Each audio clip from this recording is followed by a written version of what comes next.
எனவே தொழுகை அவனுக்கு நாம் செலுத்துகின்ற மிகப்பெரிய நன்றி.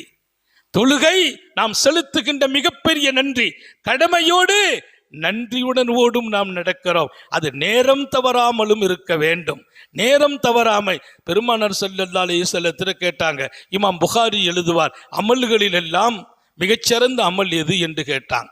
ஐயுல் அமாலி அஃதலு இலல்லாஹ், அல்லாஹ்வுக்கு பிரியமான சிறப்புக்குரிய அமல் ஸல்லல்லாஹு அலைஹி வஸல்லம் சொன்னாங்க, அஸ்ஸலாத்து ஃபி வக்திஹா, தொழ வேண்டும். அது சிறந்த அமல். அது தொழுகை சொன்ன நேரம் எப்போ? உரிய நேரத்தில் தொழ வேண்டும். வாங்க சொன்னா உடனே தொழுதுருங்க, அதான் சிறந்த அமல். லொஹர தொழுகிறார் 3 மணிக்கு தொழுகிறார், அசர தொழுகிறார் 5:30 மணிக்கு தொழுகிறார், மகரிப 7:15 இஷா 7:10 தொழுகிறார், இஷாவை ராத்திரி 12 மணிக்கு தொழுகிறார். இது சிறப்பான வணக்கம் அல்ல என்றார்கள். வணக்கம் உரிய நேரத்தில். அதிலும் கலாவாக்கி கொண்டவர்களின் நிலை என்ன? எல்லா விஷயமும் கரெக்டா நடக்குது. மனைவியோடு, பிள்ளைகளோடு, வியாபாரத்தோடு, தொழிலோடு, நட்போடு 5 நிமிஷம் கரெக்டாக ஒருத்தர் சொல்கிறார், 5 மணிக்கு நீங்கள் எனக்கு ஒரு ஃபோன் பண்ணுங்க. 5 மணிக்கு கரெக்டாக இவர் காத்திருக்கிறார் அந்த ஃபோனுக்காக. 4:30 மணிக்கு ஒரு புரோக்கரான் தயாராக இருக்கிறார். உலகத்தில் என் இயக்கம் அனைத்தும் அழகாக சரியாக நடக்கிறது. அல்லாஹ்வுக்கு மாத்திரம்தான் நான் குறைவுடையவனாக வாழ்கிறேன். யோசித்து பாருங்கள். ஏங்க வைத்தவனுக்கே நன்றி இல்லாமல் நடப்பதா?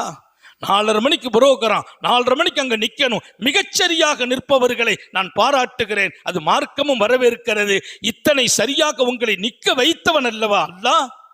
4:30 மணிக்கு அசர் ஜமாத்து, அதை மிஸ் பண்ணிட்டு 4:30 மணிக்கு அந்த புரோக்கராம கரெக்டா அட்டன் பண்றார். அல்லாஹ்வுக்கு வருத்தம் வராது?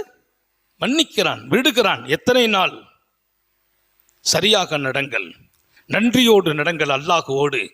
அல்லாஹ்வோடு நன்றி என்பது மிகப்பெரியது. நம்ம வீட்டில் ஒரு சின்ன கல்யாணம்னா நமக்கு அன்னைக்கு லுஹர் இல்லை, சுபுகு இல்லை, அசர் இல்லை, மகரிப் இல்லை, இஷா இல்லை. ஏன்? கல்யாண வீடு. யார் தொழலி? அவர் யார்? மாப்பிள்ளையா?